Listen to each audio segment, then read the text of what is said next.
Hi, James. Pat Donovan. Hey, Pat. How are you? Good to see you. How you doing, Shanice? We're on camera. Sorry, you're going to be on.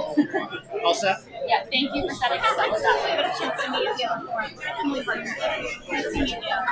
Appreciate you. It's such a delay.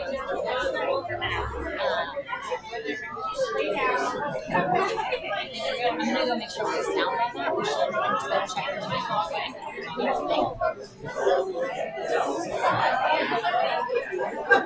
So it smells like onions, like hamburger or something. It definitely smells good. No, it does smell good. Like it smells like hamburger. Like, I think so too. yeah. Whoever is logged in online will hear us talk about onion rings.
Thanks, Rob. Yeah. Oh, no, you should. Well,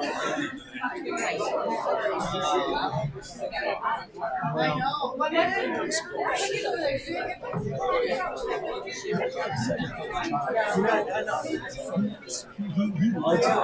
Good evening, everyone. If you could please take your seat, we're going to get started here in about 1 minute.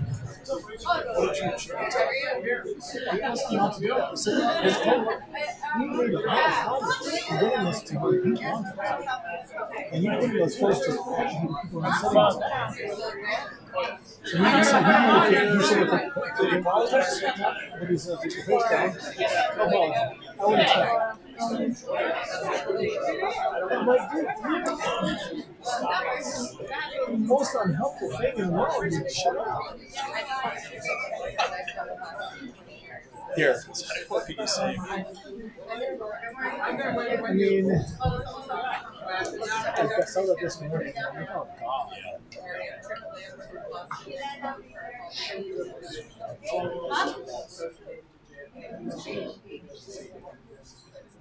It smells like hamburger. Hello. Hi, everyone. Hola a todos. Mi nombre es Ayuri Toribio. Estoy con la cooperativa de lenguajes y estoy aquí porque el evento le gusta.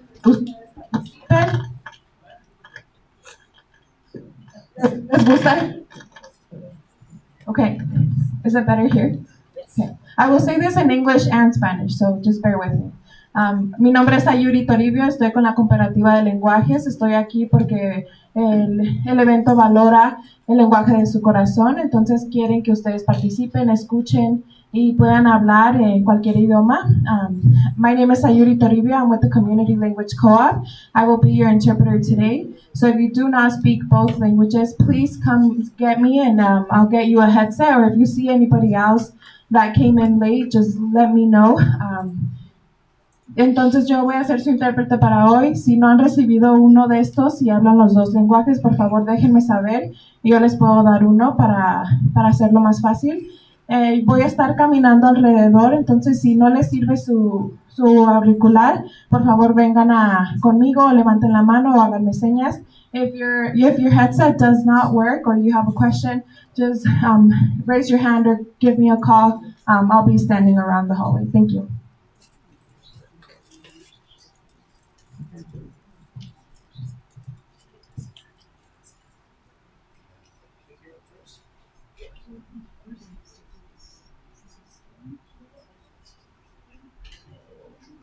Hi, can everyone hear me? Good evening, welcome. This is the Denver Democrat School Board Forum, the third one of a sequence. It's really focused on School Board District 2.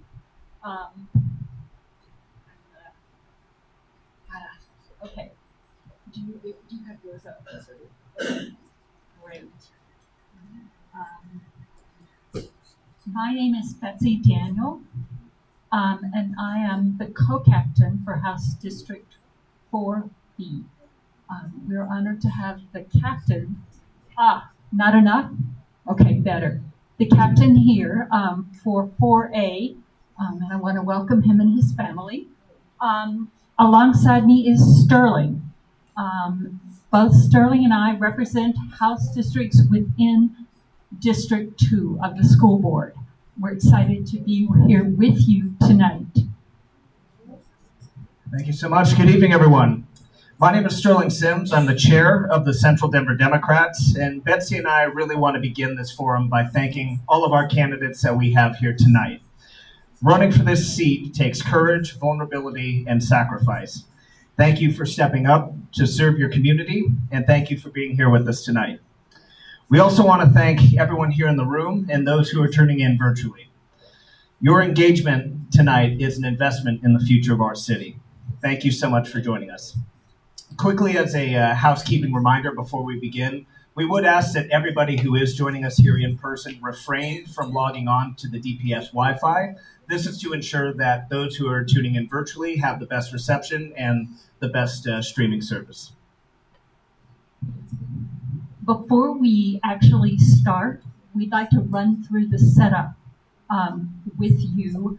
And I want you to know that the candidates that are seated to your right are the at-large candidates, and the candidates to your left are the District 2 candidates.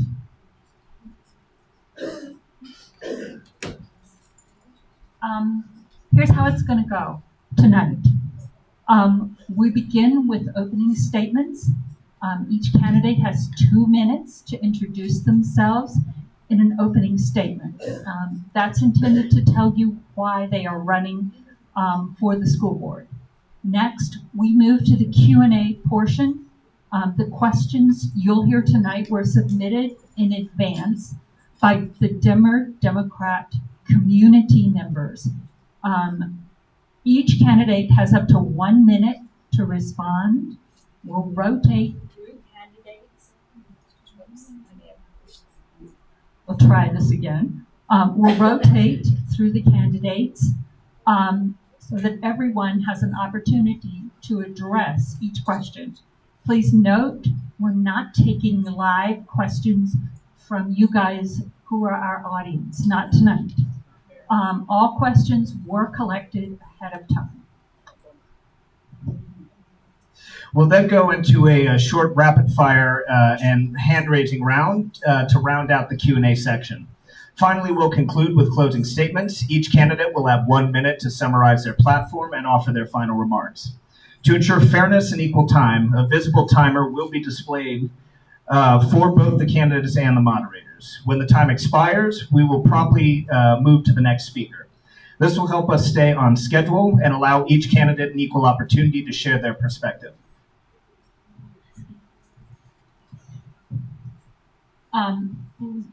Addressing first the candidates, we ask that you be focused and that you respect others' remarks.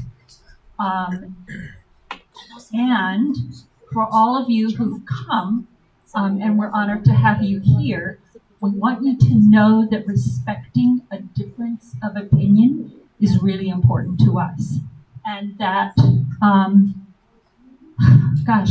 we will not tolerate rude behavior from you guys.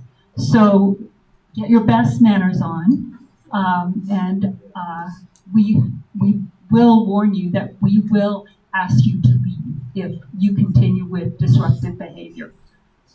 We also ask that you hold your applause for any individual candidate until the end.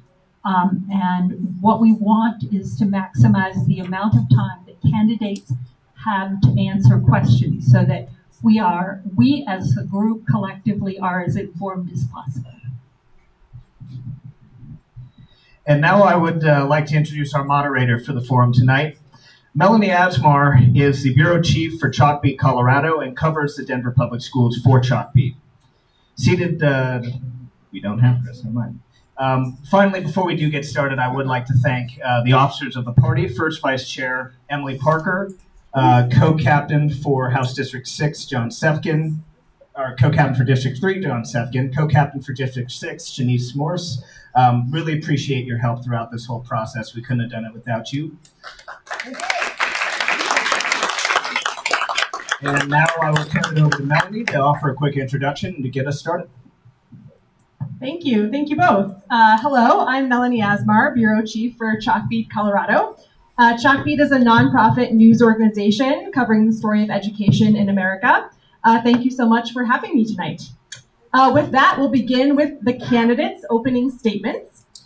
Each candidate will have 2 minutes, and Mariana, we'll start with you. Hello, good evening, buenas noches, tardes a todos. My name is Mariana Del Hierro, and I'm running for DPS School Board in District 2. I'm a DPS mom, and I'm a community leader with roots in Southwest Denver and a track record of creating trusted programs for our community. I am running because I want to increase transparency and community voice in district decision making. I want to work towards decreasing class sizes and providing more resources to our educators. And above all, I'm running because I want to work towards closing the achievement and opportunity gap for our Latinx multilingual learners and special education learners. For me as a DPS mom, this is something that is very personal.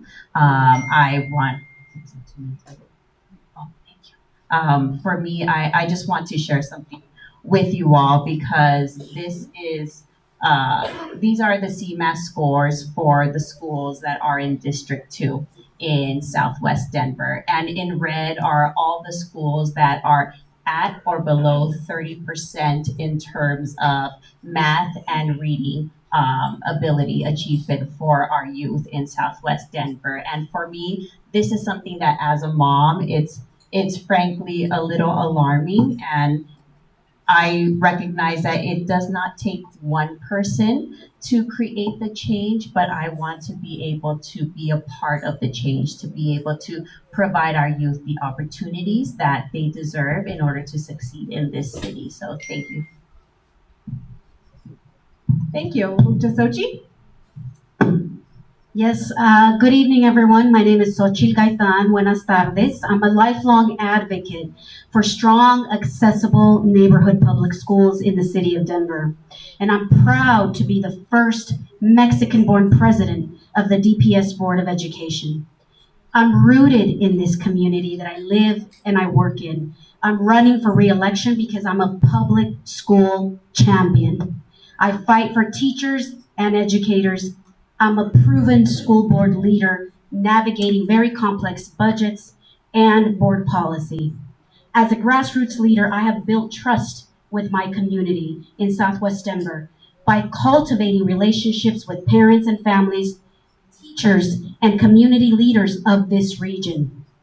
Parents are comfortable reaching out to me with their concerns because they know I have empathy as a parent, and they can count on me to connect them to the superintendent and to the DPS team staff that they know will address their concerns.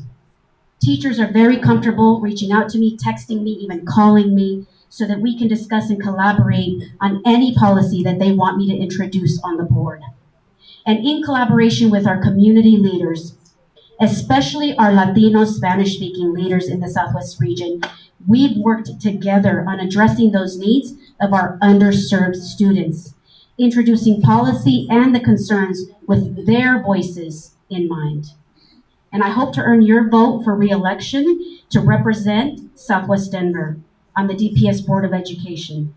To find out more on my accomplishments, please visit the DPS Board, my DPS Board website, so that you can read more about those accomplishments in the last 4 years. That's gaitan4dps.com, Gaytan for dps.com. Thank you. Thank you. Those were the District 2 candidates, and now we'll move to the at-large candidates. Amy. Good evening. Thank you all so much for having me, and thank you for being here.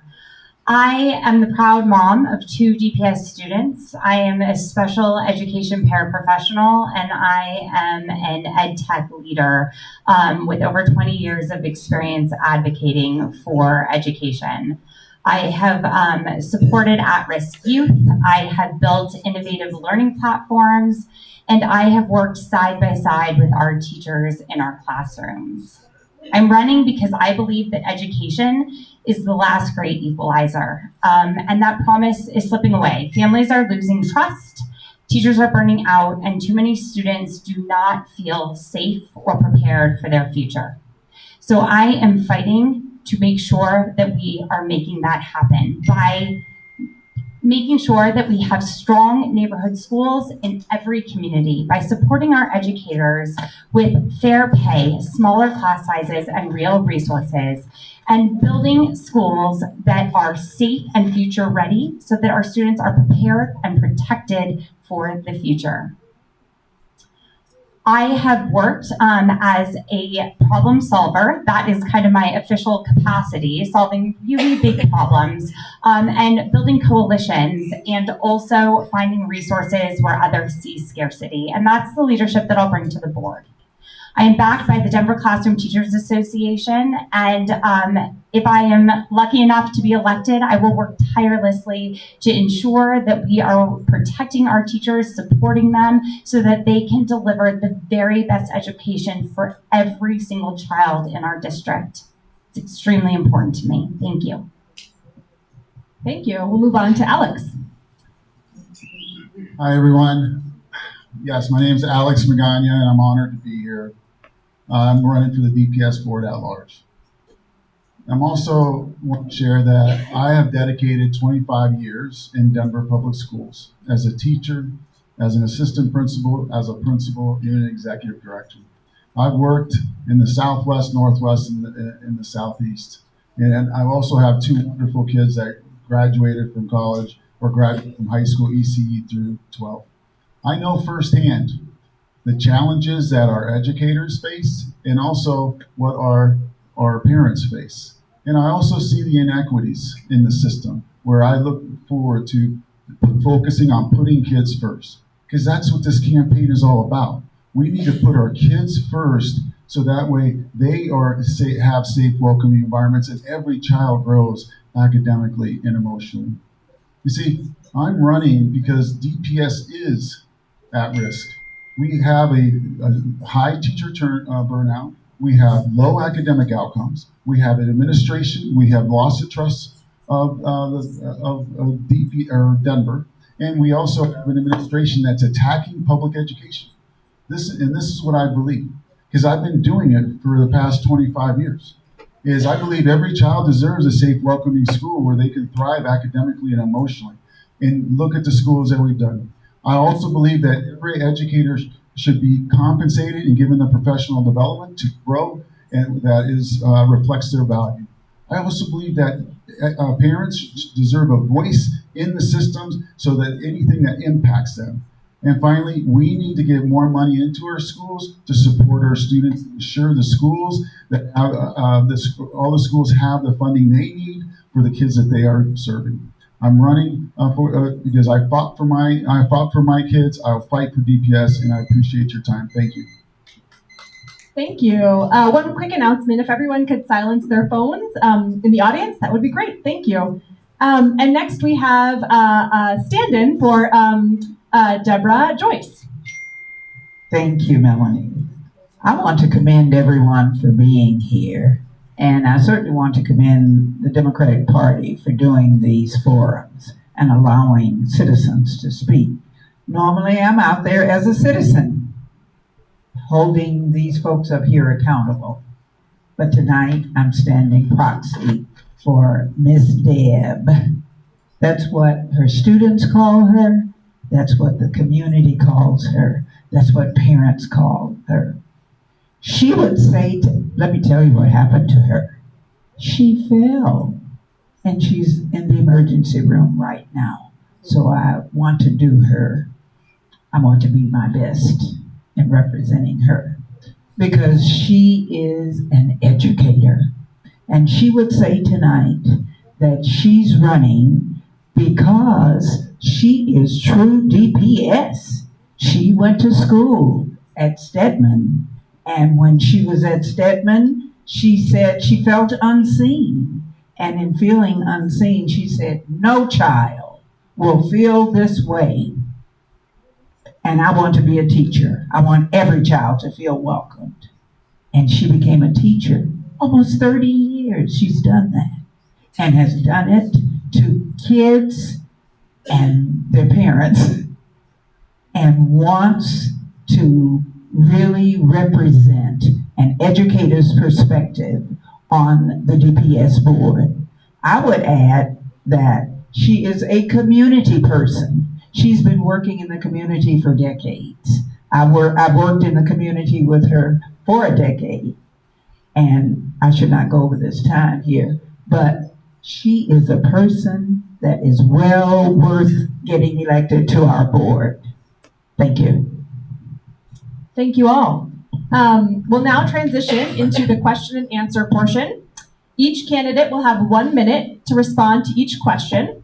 For our first question, we'll start with Sochi and move down the line. The question is, Sochi, the school board sets policies that guide the district. If elected or re-elected, what's one policy you would like to see improved, or what is one new policy you would propose? You have 1 minute. Thank you, Melanie.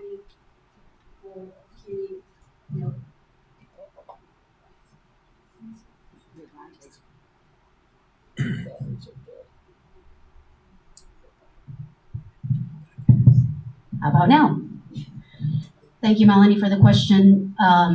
I believe that there's been a lot of work at the current board that's been doing a lot of work around EL 18, which is a school closure policy. And I believe that we can continue to have discussions on the board around how we can improve that policy. That policy has deeply affected Southwest Denver, as the majority of the schools that were closed were in this region.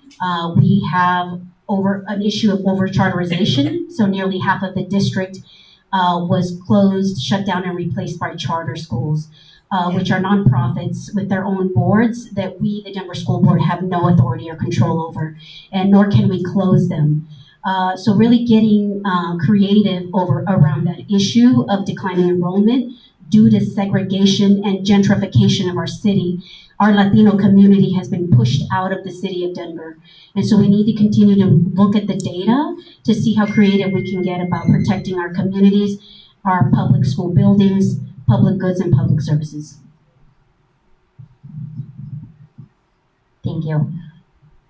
So as I'm out talking to folks and really getting to know how people are feeling, the most important thing is a district that feels transparent and honest. And when we look at policy around allowing the expansion of charter schools, or any school that allows any form of waivers that decreases that level of transparency, that's where families are feeling extremely frustrated, no matter the neighborhood they are in, no matter the school they go to. And so I will be calling for full transparency. I will be calling for data that is accurate and that is reflective of the truth, and I will fight very, very hard to make sure that we are keeping our neighborhood district-run schools open and thriving so that every student gets the accommodations and the supports that they need. I would focus on what the board should have done 4 years ago and 6 years ago, is looking at the end statements, which is defined as a mission and vision of the district, and setting measurable outcomes where every child is expected to grow.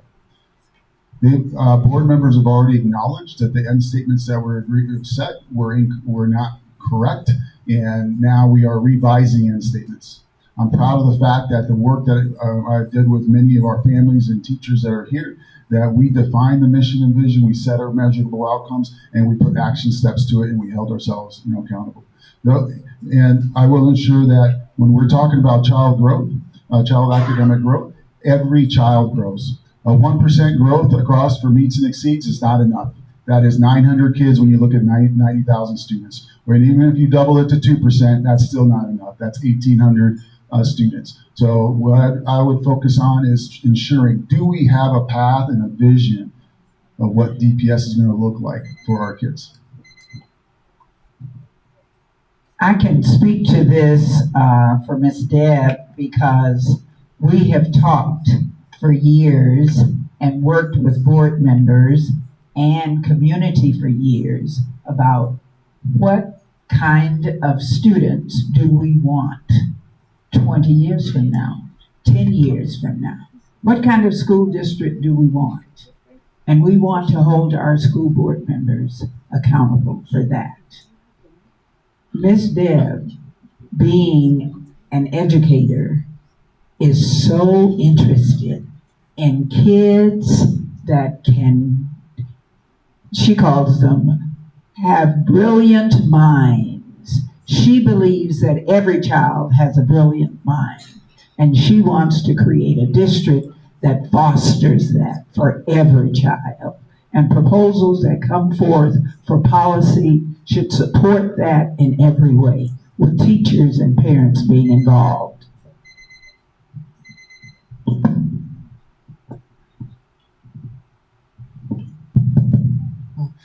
One of the main reasons that drove me to run for Denver School Board, DPS School Board, were the findings from La Raza report that demonstrated that Latinx students at DPS are thrice segregated by race, ethnicity, income, and multilingual learners. And so for me, while that report led to the creation of the Latinx Student Success Director, I would want more from that. I would work to support the creation of a strategy for Latinx student success, or rather excellence. I would push for the operationalization of that strategy. I would make sure that that strategy is tied to data-informed goals in order to measure our success and for accountability. And I would provide educators with the necessary training and resources so that they can implement those that strategy in the classroom to close the Latinx student success gap at DPS. And I know my minute is over, but if you could please let Miss Deb know that Mariana hopes she's feeling better. My son goes to Stedman, so we know Miss Deb. Thank you all. For our next question, we'll begin with Amy. With the reality of decreasing enrollment, school closures have been a contentious topic in recent years. How would you address the impact of declining enrollment on district-run schools and charter schools? I can only imagine that deciding to close a school has got to be the most difficult decision you could ever make as a board member. And I hope that if I'm elected, that is not something that I am faced with, and it is something that we can work towards avoiding. We have to be building up our schools by making our schools desirable for our community. We need to be recruiting the very best educators, and we need to be taking care of those educators. We need to be building up our district-run schools that are held accountable and that are the ones that are providing services to our kids.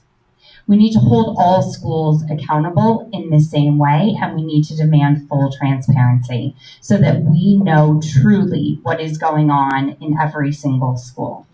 And the only way we can do that is by having schools that are strong district-run schools, and we have to fight for that.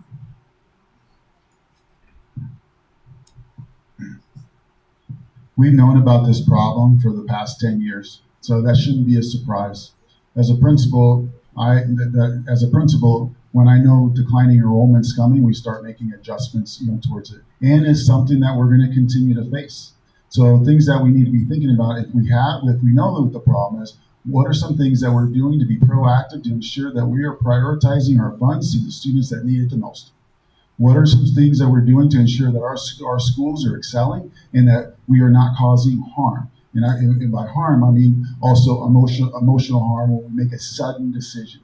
It's important to get the input from families. It's important to get input from our educators when we are making these tough decisions. It will happen, and we need to work with our charters and work with our district run and work with our innovation school. But most importantly, we need to work with our city and include them in the conversation of the overall impact that it's going to have in that community. And we need to work with the state of why is this happening, what adjustments we can make. Thank you. This is another conversation that Ms. Deb and I have had with other people in the community. One of the criticisms we have of past boards is not really being transparent about school closures. They know ahead of time. They should know ahead of time. These studies should be done.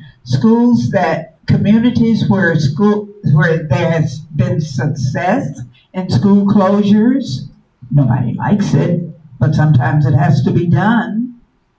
They have communicated well over time to that community so they can hear from them and come up with great solutions. That's what Ms. Deb would do. She believes strongly in communicating with parents and others in the community, including senior citizens like me who don't have children in the schools. We should be involved.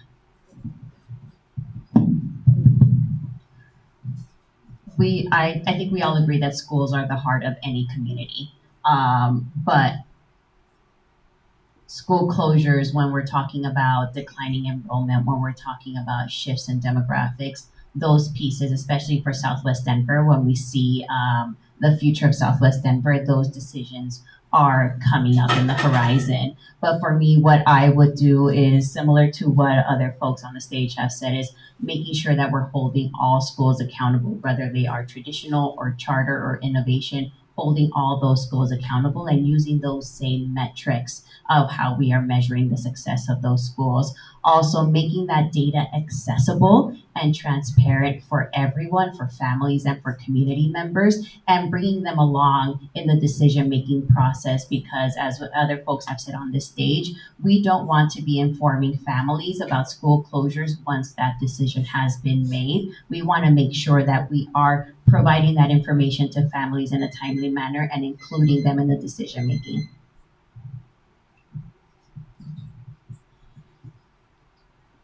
Being the only elected official right now on the school board, I have to share with the audience that the school closure issue in Southwest Denver is being impacted by the overcharterization of our community. The schools that were voted to be closed in this last school closure vote were because they literally had within 2, 3, 4 blocks of that district-run public school had a charter school right next door that was siphoning away the children from the district-run neighborhood public school.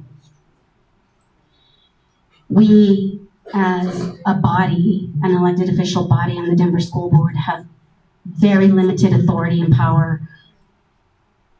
I understand where the candidates are coming from when they say they want to hold the charter school networks accountable.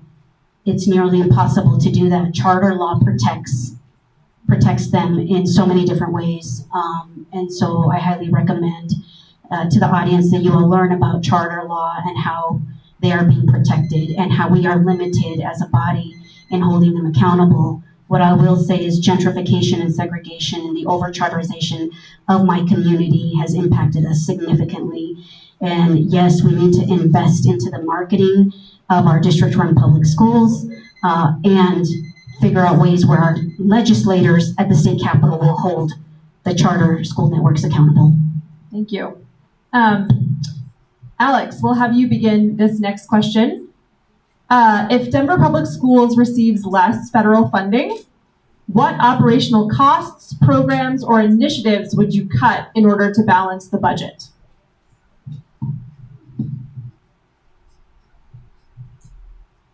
First, we need to look at what are they currently funding, and then we also need to look at the impact it's going to have on the district and the percentage.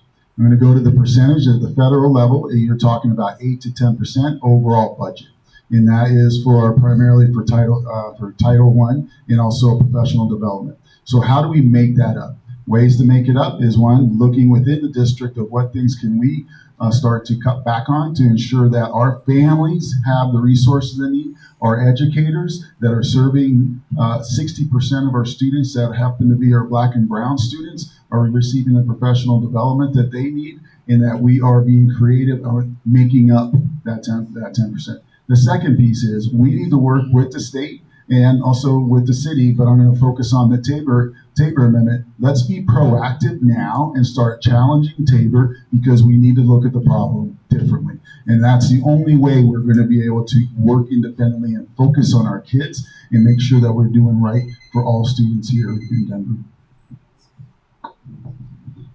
Ms. Deb often uses the word collaboration, which is so important for a school board team to be able to collaborate, really listen to each other, and at a time when funding is questionable from the federal level and affecting the state level, which has been a challenge for some time in Colorado, collaboration is needed more than any time. Her collaboration is one that has been proven with teachers, administrators, and with students even.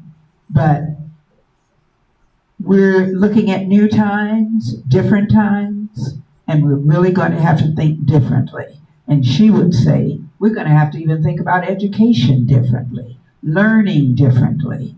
And those conversations should begin now and onward.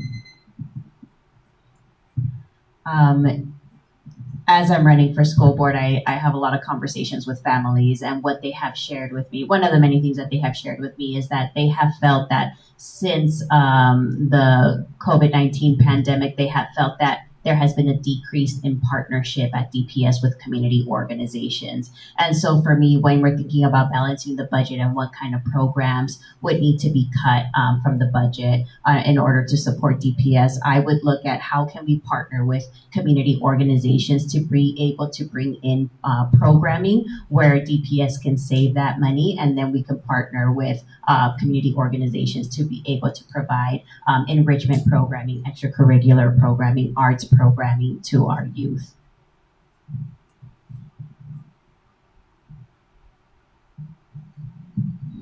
I'm deeply proud during my time as board president and now representing Southwest Denver District 2 of the commitment I made to collaborate with different nonprofits and organizations here in Southwest Denver. I actually see some community leaders here in the audience of groups that have partnered with DPS. You know, we've got groups out there that are right now doing the Know Your Rights training, several other groups that we are partnering with, including Comun, that does a lot of food co-op with our communities in Southwest Denver. And those are all partnerships that I've been able to develop, not only with the leaders of those nonprofits, but bringing them in to have conversations with the superintendent and other board members so that we're building up our communities, and we're creating neighborhood public schools that are true hubs and beacons of their neighborhood. We have what's called a community hub in Southwest Denver at Johnson Elementary School that is right now providing GED services and other wraparound services for the Southwest Denver community. And that community hub keeps growing. Thank and you. I hope that we can continue to work on that. Thank you. So much of what I have learned is from building two education companies and serving all different stakeholders and understanding what it truly means to find resources where there is scarcity. It is a skill. It is a skill that I have over 20 years of experience building and executing. And it is something that I really look forward to bringing to the board. Also, working as an advocate with programs like PS Arts, which is an organization that brings the arts to schools who have lost funding, and the Head Start program, and many others, I have really learned what it means to work with organizations that want to help build up our communities. I've learned what it means to use my voice in legislature to fight for what is right. And what I am most proud of is being creative in the way that we solve problems. And I am a person that has been building the future for our kids, and I will continue to do that on our board. Thank you. For this next question, we'll start with Joyce, proxying for Deborah. Many immigrant students and families feel fear due to immigration enforcement policies, including potential ICE activity in and around schools. How should the school board respond, and what should it do? Hopefully our school board is responding well now, and if Ms. Deb were on the board, she would add what happens at the school site level, that additional warmth that comes when parents and students have suffered and that teacher sees it firsthand.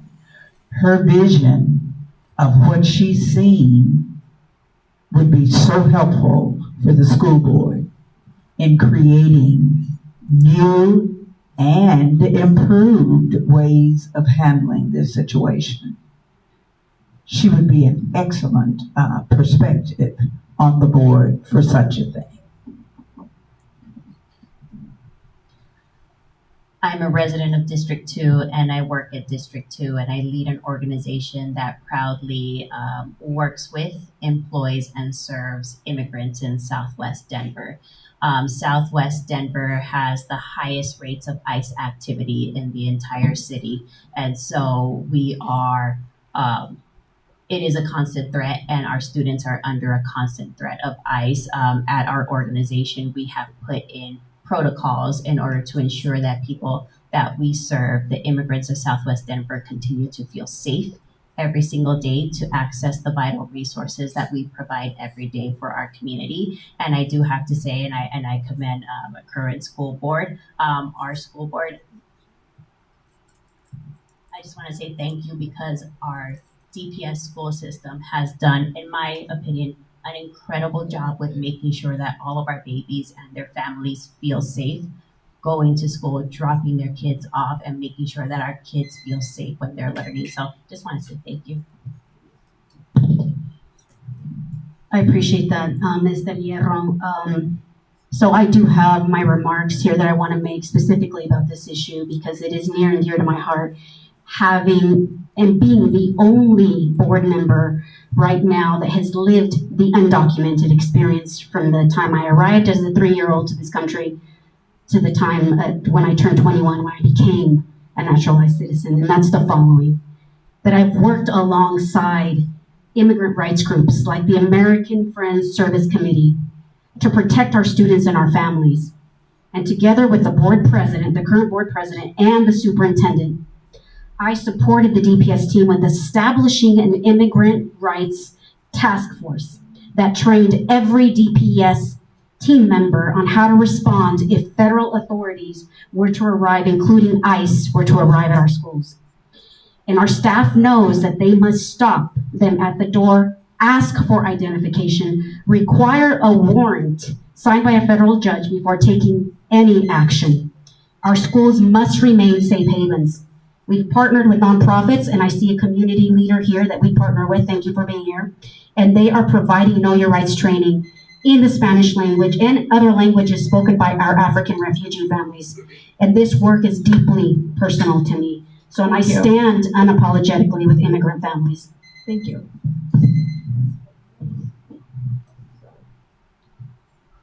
Thank you so much, Sochi, and thank you to the board for the tremendous work that they've done.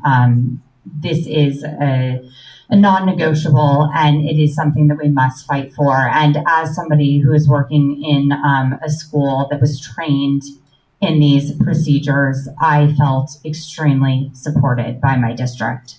I also was there for many children who were terrified, who were scared to go home because once they left the doors of the school, that safety bubble left them. And I was fortunate to be trained and able to support our students, to be there as a loving resource and someone just to be a support system in a time when things are so uncertain.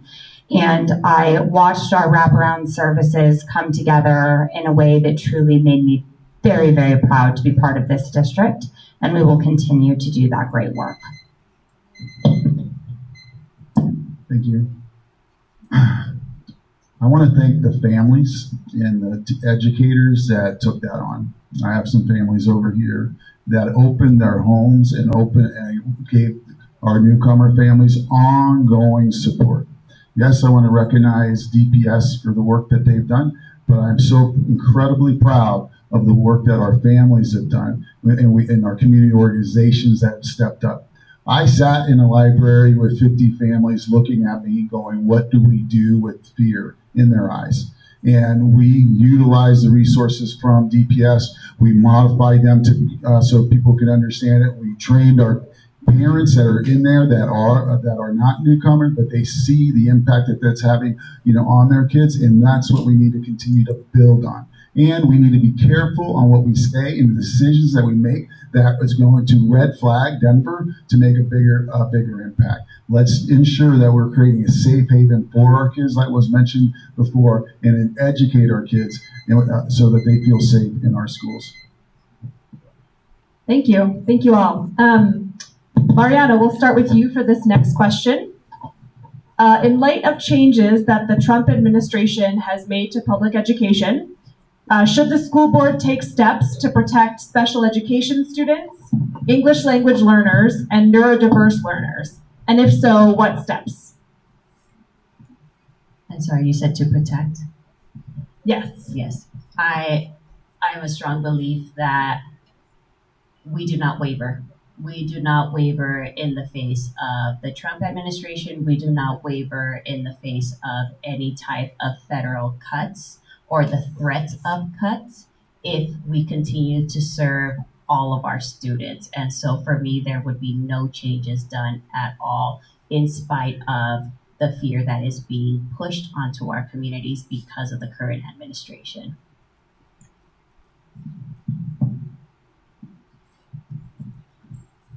I remain bold in that stance of standing firm with our most vulnerable students and their families, immigrant communities, LGBTQ students, our multilingual learners, the intersectionality of all of these identities. And that includes the work around the La Raza report. That report was commissioned by the superintendent. I stood firmly with him in making sure that we were protecting that research project as it went along for about 1.5 years. And we took that research and we took the data, developed a lot of programming, including the Latino Student Success Program that exists today, which is now a team of people at the Central Administration Office that are working towards developing programming at 10 different school sites, most of them here in Southwest Denver. And so I will always continue to be that voice to protect that work, especially for our multilingual learners, which is a very diverse body of students and their families.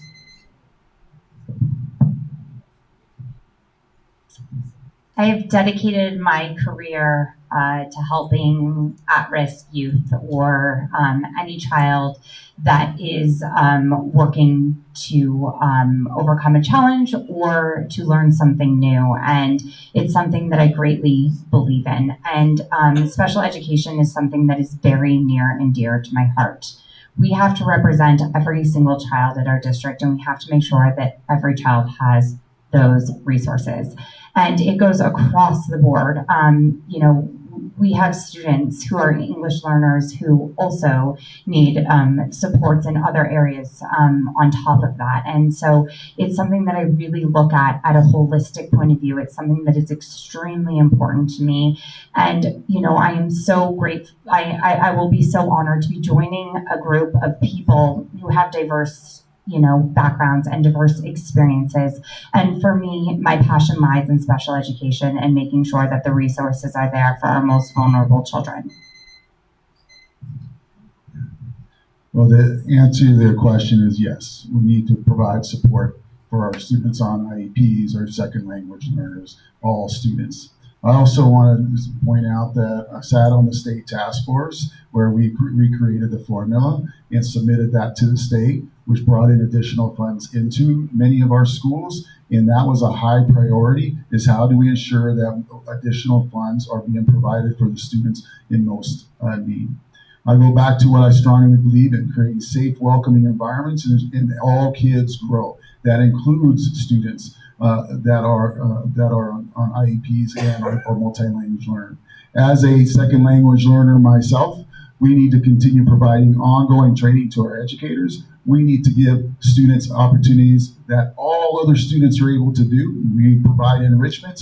We focus on an inclusion model where all of our kids get to participate this. We don't put them over here on the side. And we need to educate and provide the right professional development for our teachers so that they can continue to support our kids. Ms. Deb would concur with every person that has spoken here about standing firm and tall for all children. She would also say, again, every child has a brilliant mind, and we continuously find ways to make that happen.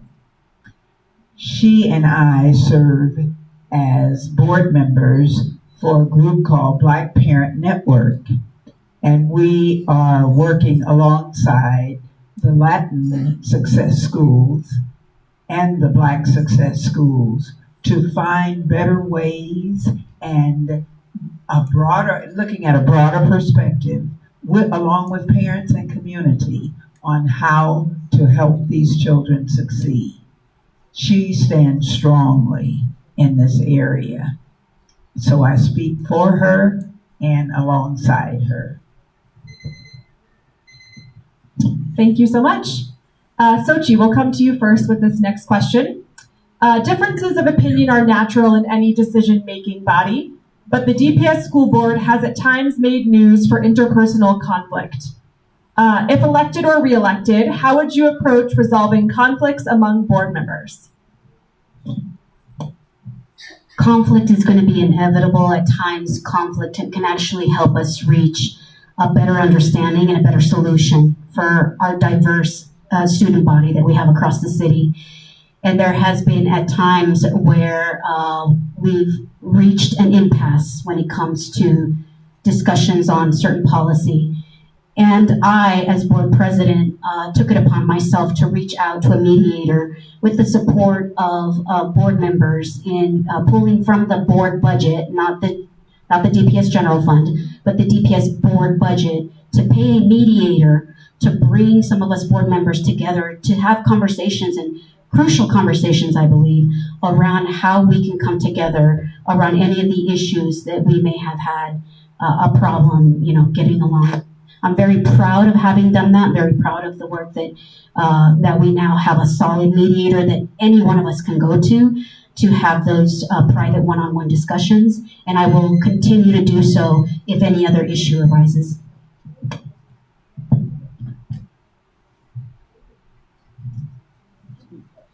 I have worked very hard to bring groups of people together to solve big problems, and in doing that, the best way to find success is to bring people together with differing points of views, from different backgrounds, from different places. That's how we come together. That is the definition of democracy, is bringing people together and finding the collective good through our differences. And it's something that I practiced my entire life. I have not sat on this particular board, but I have seen efforts from everyone coming together to do their very best. And I think we have to look hard and we have to ask each other the hard questions. Can we get through this? Can we find common ground? Do we need support? What does that support look like? And I am a person that really loves to bring people together. And so while I know that I will have strong viewpoints that might differ with others, it is my life's passion to bring people together, and that is a skill set that I will bring to the board, and I will work very, very hard to show up every day in that way. First, meeting one-on-one with each board member, and really defining what drives them, why are they doing the work. But also working with the board and defining our values. What is DPS all about? I know my strong value. I've done it for the past 25 years. Students first. Everything around our kids. How do we produce positive outcomes, for our students? But understanding the different perspectives from the board, because what was mentioned, that's democracy. There will be some disagreements, but there should also be utmost respect in focusing on the student outcomes and doing what's best, for our kids. And then last thing I'll say is, after we set those values, we got to set clear goals and hold ourselves accountable, and then hold the superintendent accountable if we're not meeting those goals, because we're the only ones. And I've done it for the past 12 years running an innovation school, where the only people that could question our scores were the people in the classrooms and the people in the building. Ms. Deb's favorite word is collaboration. And she's learned that from working in so many community groups over the years, working as a teacher with other teachers. And now she's working in a new program within the school district, Elevate, to help teachers that are in schools where the test scores are low, and she's helping those teachers become better teachers. What an opportunity to see the district from a greater perspective than from her classroom. Collaboration is what she stands for. And what she and I have learned to do over the past few years is to do one-on-ones, as you were saying, Alex. One-on-ones, getting to know people, developing those relationships. There may be disagreement, but in disagreement there can be strength.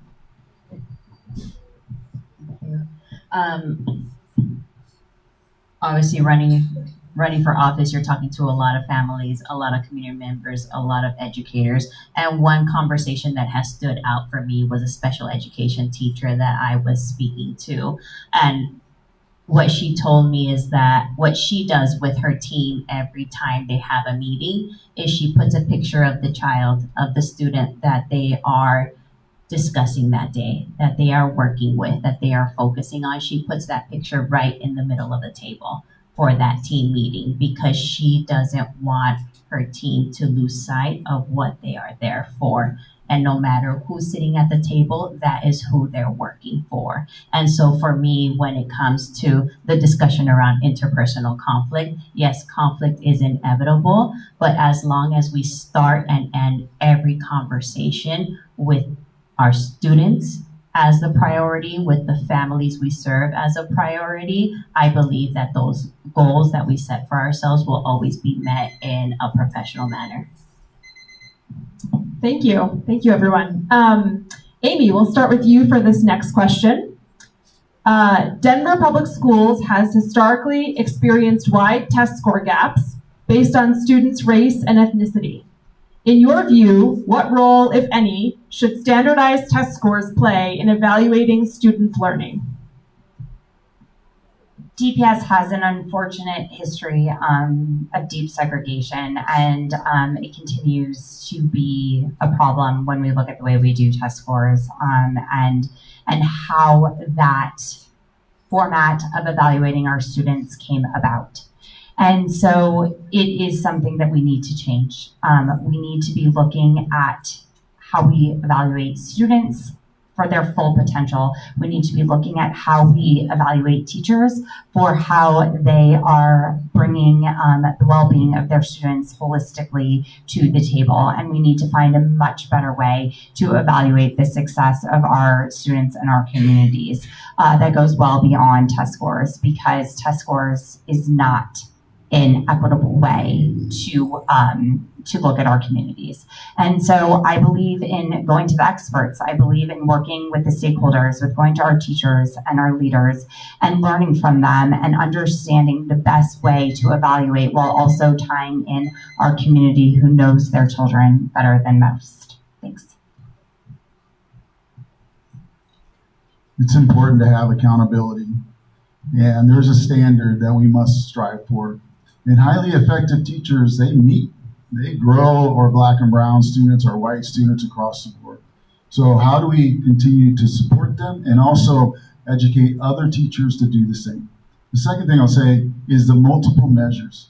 It's not just one test. It should never be one test. It should be multiple measures. How about we look at chronic absentee rates? How about we look at tardy rates? How about we actually look at their living conditions of what prevents them from excelling, and then what can the school do about it, and are we giving the resources to the school so that they can provide that? And then finally, how about the expectations of our educators in our schools? There needs to be accountability. If we have high expectations, our kids will rise, and it's shown. And we've seen many, many examples of that. Deb often speaks of student learning. We need to look at it differently. We are still educating children as we did, she said, and I agree, during the agricultural age. We are preparing kids for a future that none of us know of. We're testing them in past the way we tested in the past. But we know we're stuck with some of these tests for a while. But what if we started looking at learning differently and provide different ways, along with teachers working with you, board members? What if we come up with other ways of educating our children? What do they need? And start having that conversation and setting new goals. They might even do better on the standardized tests that they have to take. I have a public health background, specifically in health and racial equity. And so when I think about standardized tests, I think about the times in which I take my child in for a well child visit. And the doctor assesses my child with a very uniform measurement to assess the health of my child. The assessment that the doctor does is not racist. All of the factors and the systems that are the definition of social determinants of health are what is creating the health disparities for my child. So when I think about standardized tests, we need that to properly measure where our students are at. But what are we doing about all the other systems that are developing our children that are contributing to those gaps? That's where we need to focus, and we need those standardized tests in order to properly assess what those changes in the system that we have to make to support our students of color.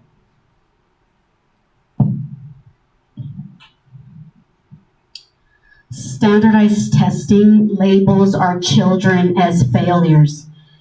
The majority of the students in Southwest Denver are Latino, Mexicano, Chicano students. Our children are not failures. Our children are not these numbers that these standardized tests tell us they are. Our district as a whole reports to the State Board of Education. Under their SPF, the district is rating green. Green just one level under blue, which is the highest level. Our children in Southwest Denver are brilliant human beings, and they are growing in so many ways beyond these standardized testing scores. At Kunzmiller Creative Academy, Kunzmiller Creative Arts Academy, we have students that are phenomenal in creative arts in so many different areas. Our students at Lincoln High School are outpacing and outgrowing in STEM learning and in graphic design. If you walk through the school, you will see some of the work that these students are doing. Our children are beyond state testing. Thank you. Thank you so much. Alex, we'll begin the next question with you. Given the diversity within DPS, how will you engage all communities as a school board member? That's what I look forward to. I mean, it's important to make connections with families and community organizations. I look for, and I have some of the families here and some of the community organizations I've worked with. I want to expand on that. I look forward to hearing from Park Hill, learning more about Northeast, learning more in the Southeast where my school predominantly is over at Grant, but I've been serving Southwest Denver. I'll also do listening sessions so I can hear some of the concerns and make informed decisions when we're working on policy. And the other piece is sending out ongoing communications. Finally, the last thing I'll make sure to focus on is how are we listening to the families, and what message are we saying? A simple one is public comment. I had my family show up because the school got closed. They got pushed up to the 14th floor and their voices were muted. That is not okay. We should have had those families because they were speaking about a school impacted in Southwest Denver, and they did exactly what they're supposed to do, yet they weren't permitted to speak. And that's not okay. We need to do a better job, and I will fight for our kids and I'll fight for our families. One of the experiences of Miss Deb is being a part of neighborhood groups and being a part of Denver's neighborhood groups. She got a chance to talk to neighborhood officers and people all around the city for a number of years. And she's made those connections. And in doing so, she was sharing with me when she first started running, I love the city. Therefore, being at large is what I should be, because I believe in listening to everybody in the city, because every board member is representing the people of the city, whether you're from a district or whether you're at large. So she is highly skilled in listening to others' voices and really calling them and bringing them to the table. I intend to increase transparency and increase community involvement in district decision making. For me, what I would like to do if and when I'm elected into the school board is to create quarterly parent meetings. I lovingly call it La Escuelita because we are predominantly immigrant and Spanish speaking. And so for me, it's being able to have those regular meetings at the same place at the same time in which parents can learn, what does the school board do? What are the decision-making processes for the school? What is the data that informs those decisions? And how can I, as a parent, be a part of that decision-making process so that, as Alex mentioned, so that they know what their rights are as parents, so that they know when and where they can go and advocate for their schools. And so being able to develop and build up that capacity for our families and have that be a regular set meeting so that families learn the ins and outs of the school board and the DPS system. Having served my community for the last 4 years, I'm very proud of the work that we've done around community engagement. We have passed the EL15 Community Engagement Plan policy that dictates and tells us how we will continue to engage with our community. This is outside of public comment. Public comment, per law, we are limited in how we can engage with the community. Therefore, in voting this new policy, it allows us to go out into the community and actually engage and have conversations. We've already done so with a very specific community engagement plan around the school closure policy, where we engaged the community of every school community on that school closure list. We were able to listen to all community members, teachers, students, parents, and families. And we continue that engagement plan. I myself have had several community engagement meetings where I've invited parents and families and students to my community engagement meetings here in Southwest Denver. Very proud of that work that we will continue to do based on this policy that we passed recently.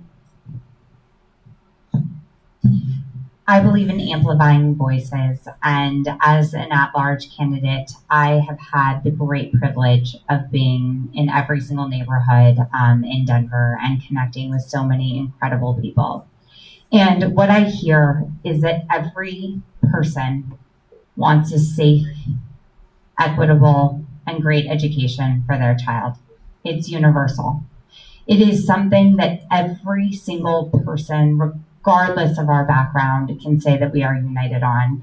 And I believe in bringing community together. And so my hope is that we are not going out to different communities, but that rather we are bringing people together through this collective vision of doing the best work possible for every single one of our kids.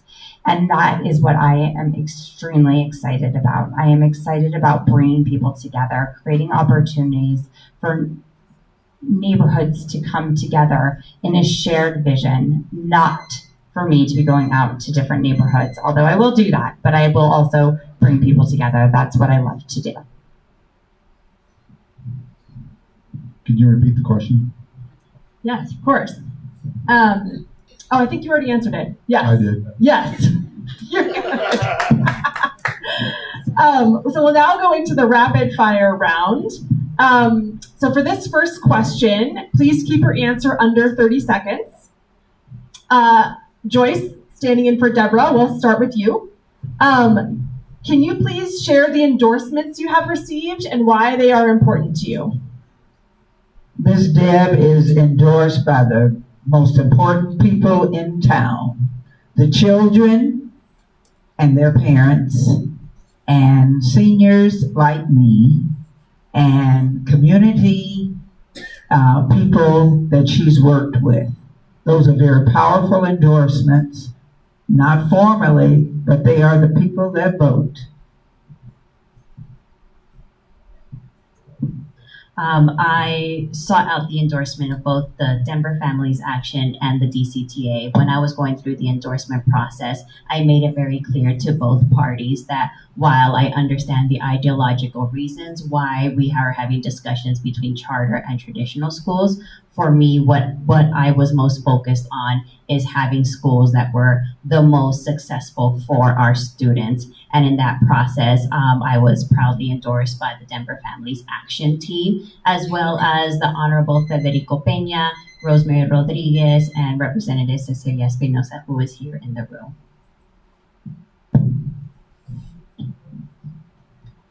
I'm deeply proud of the endorsement by the Denver Classroom Teachers Association, that is the teachers union. Also very deeply proud of the CEA endorsement, which is the Colorado Education Association, the statewide teachers unions across the state. I did seek the Colorado Working Families Party endorsement. They will release their endorsements, I'm being told, somewhere by the end of this week. For me, being union proud is very important and critical, because I look to our teachers to serve our children, who are predominantly women, by the way. Teachers in this profession are predominantly women, and we need to continue to support them and help them have the working conditions that they need to be able to serve our children. I am proud to be endorsed by the Denver Classroom Teachers Association. Without their endorsement, I would not be here today. I stand with our teachers, I stand with our educators the entire way. I'm also endorsed by the Colorado Education Association, which is the union for Colorado teachers. I also am endorsed by DELF, which is the Denver Area Labor Federation, and I am also seeking the endorsement of the Working Families Party, sorry, mouthful. And I am just really proud to be standing with our teachers. It's extremely important to me. First, I'm endorsed by my family. That's one of the number one thing I wanted to make sure that is happening. But I'm also endorsed by our families that we serve. I'm endorsed by the thousands of kids that I've served for the past 25 years. I'm also endorsed by Denver Families, who has been working with thousands of families throughout Denver. Also, Transform Education Now Action. Some of the work that they have been doing, and I'm proud to say that I'm endorsed by Senator Coleman, the president of the Colorado Senate. Great, thank you, everyone. This time we'll begin with Mariana. Should all Denver Public Schools have a school resource officer? I support school resource officers in our schools. Also, because I am running for District 2, I know that safety looks very different in our schools in Southwest Denver. As we mentioned earlier, Southwest Denver has the highest activity of ICE. And so for us, it's really looking at how are we supporting and building up the safety protocols for our students, for our families when it comes to ICE raids and ICE threats in our schools. During the vote for the return of SROs to our schools, the board at the time did receive results from a survey that we put out to middle schools and high schools. A survey that went to school leaders, a separate survey that went to teachers, and a separate one that went to students, and then a fourth one to families and parents. And in Southwest Denver, the results came back overwhelmingly, over 70–80%. Throughout many of the middle schools and high schools, they wanted the return of SROs. I voted my community, and at the same time, I believe that it's important that we move forward with line item in our budget towards increasing mental health supports for our teachers, for our students, and our families. I think it needs to be a combined effort. Thank you.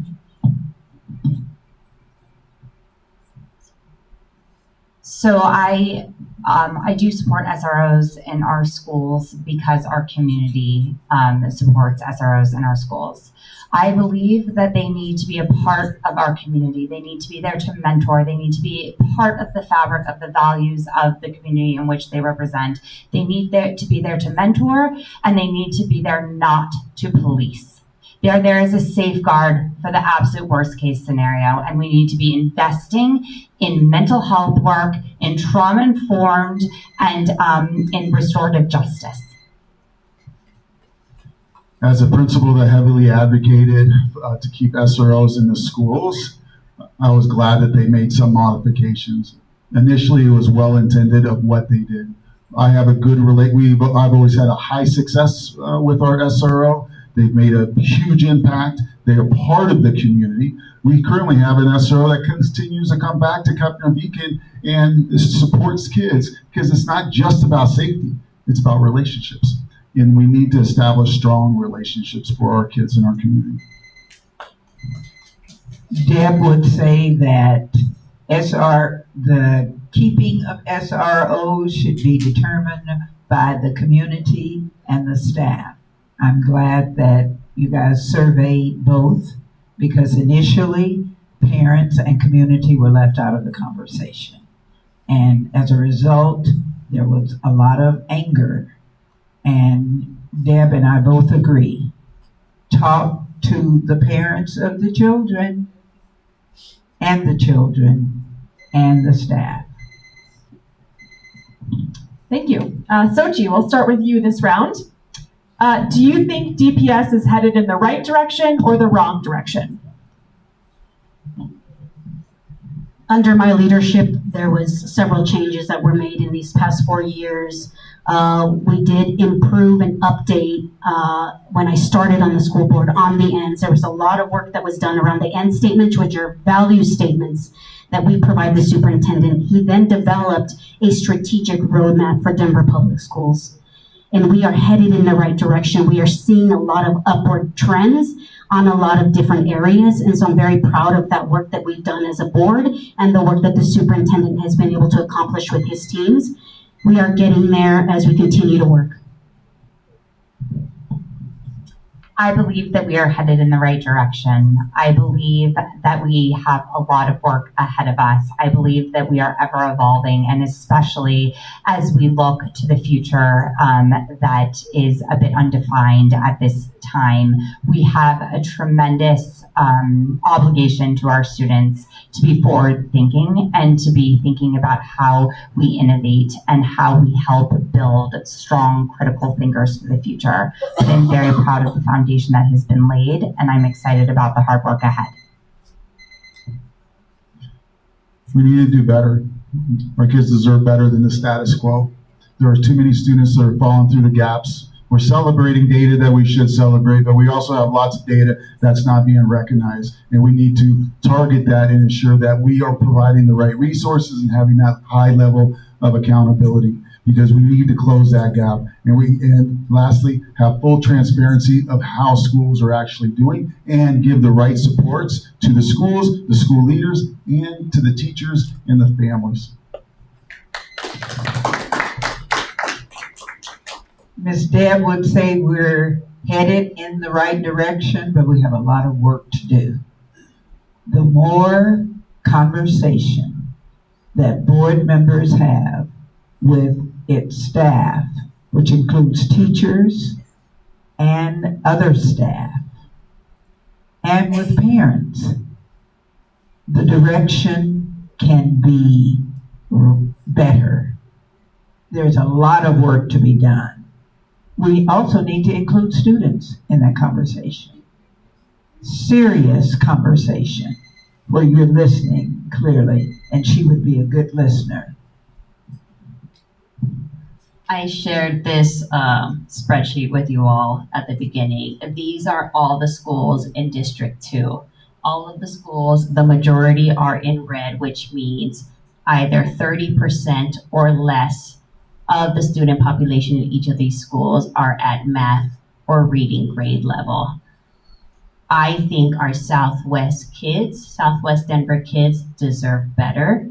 I think we need to do better for our kids, because at or below 30% of the students at grade level is not good enough for us.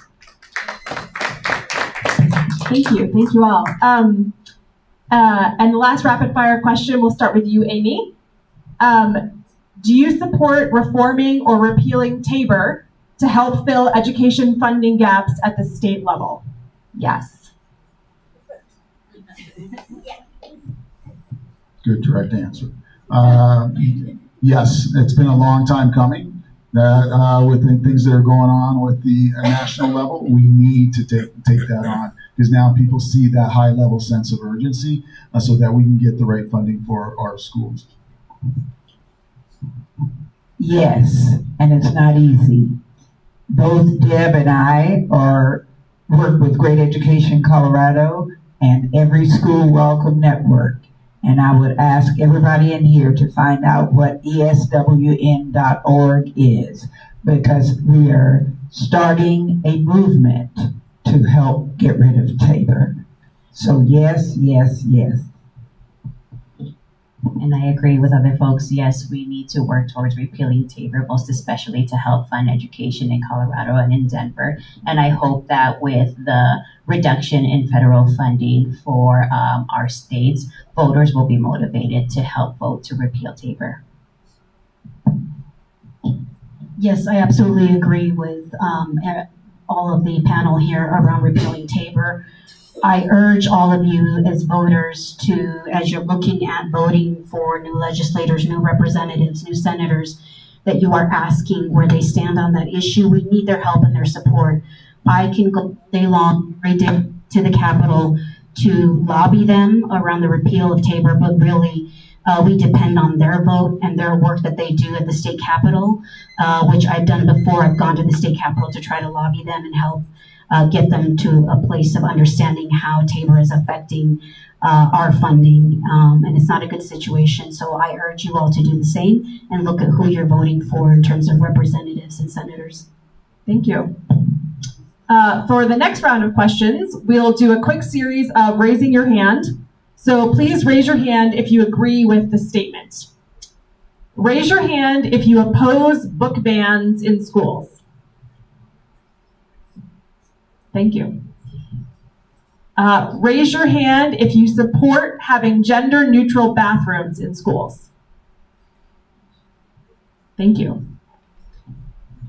Raise your hand if, in your opinion, all school staff should have the right to collectively bargain regardless of the type of school where they work. Thank you. Raise your hand if you support evaluating teachers based on the standardized test scores of their students. All right, thank you. Raise your hand if you think school choice is a good thing. Thank you. Raise your hand if you believe in limiting class sizes. Thank you so much. And raise your hand if you believe that DPS should pay teachers more. All right, and last one. Raise your hand if you think the superintendent is doing a good job. Thank you very much. Thank you so much to all of the candidates. We'll now move into closing statements. Each candidate will have 1 minute. Deborah, Joyce standing in for Deborah, we'll start with you. Oh, here it is. Thank you for allowing me to proxy for Ms. Deb, and I'm hoping she's feeling better and it's nothing very serious. She is a candidate that I'm supporting greatly, and she has strong support from the community because she's well known, well liked as an educator. She is for kids and parents and community, and I've iterated that and reiterated that as I've spoken for her here tonight. She cares. We want school board members who care for kids and community. And I believe that the people here do as well. Deb really does, and she's showing it by what she's done as an educator. Thank you so much. Alex, we'll move to you. I'll just say thank you. Thank you for hosting and setting this up. My name is Alex Magana, and I'm a Latino leader. I'm a second language learner. I grew up the first 5 years in Mexico. That's why I've dedicated 25 years of my life to Denver Public Schools in giving back. And that's what I will do as a board member. I strongly believe that we need to do better for our kids. I strongly believe that there's high gaps that we need to close, and we need experts that are willing to fight for our students and for our families. So I will continue that work of ensuring that we're creating safe, welcoming schools, and that we hear the voices of our families, because our families need to be heard. Thank you. Thank you. Amy. I am a deeply curious person. It's what has guided me in every single thing I have done in my life. And I am here because I believe in a strong community.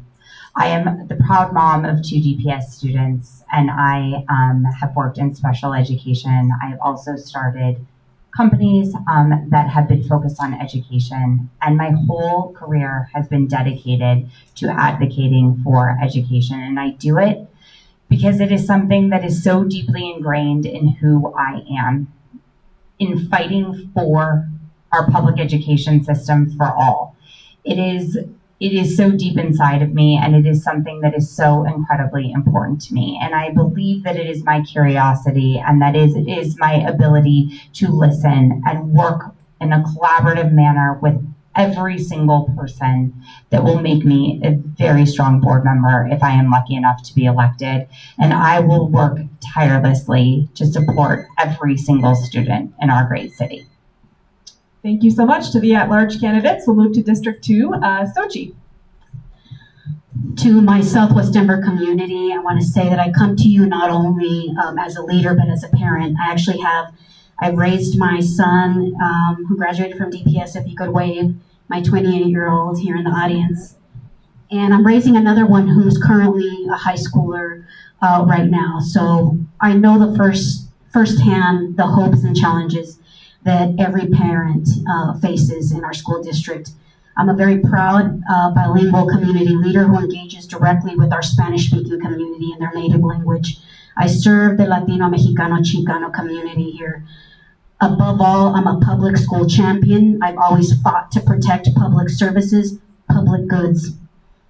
And I've stood alongside our unions, our teachers, our educators. I've stood alongside families in the fight because I know that every child deserves a high quality learning environment. And we need very well-resourced neighborhood schools. And that is what I've been doing in the last 4 years. I am asking for your vote and your support. Please go to gaitanfordps.com. Thank you. Thank you so much. And finally, Mariana. I'm proudly the daughter of immigrants. I was raised by a single mom who would work the night shifts and graveyard shifts at a factory. I know what it's like to be a child that has to navigate the education system by themselves. I'm the first person in my family to go to college, and I just so keenly know the impact of that an education can have in the trajectory of anyone's life. But I also know that I'm the exception, not the rule, and that should not be the case. Personally, what I see myself in the youth of Southwest Denver, who are also majority children of immigrants, who also know what it's like to have to navigate an education system by themselves, and that is not easy. It makes my skin crawl, frankly, being very honest with you all, when I hear local elected officials say that we import our talent. That is a deliberate choice. It's a deliberate choice that we import our talent rather than investing in the amazing, beautiful, intelligent youth that we have here in Southwest Denver. So this is very personal for me. Thank you so much.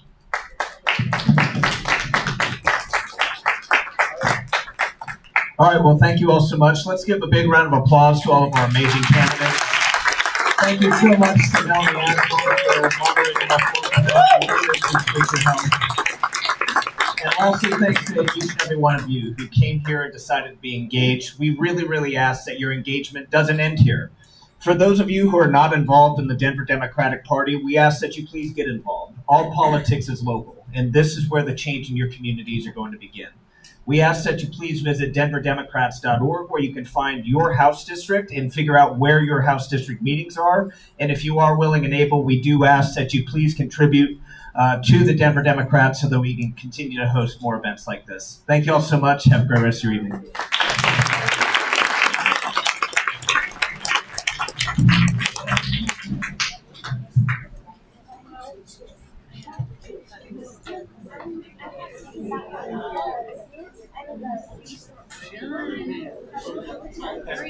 And done. I just done, but done.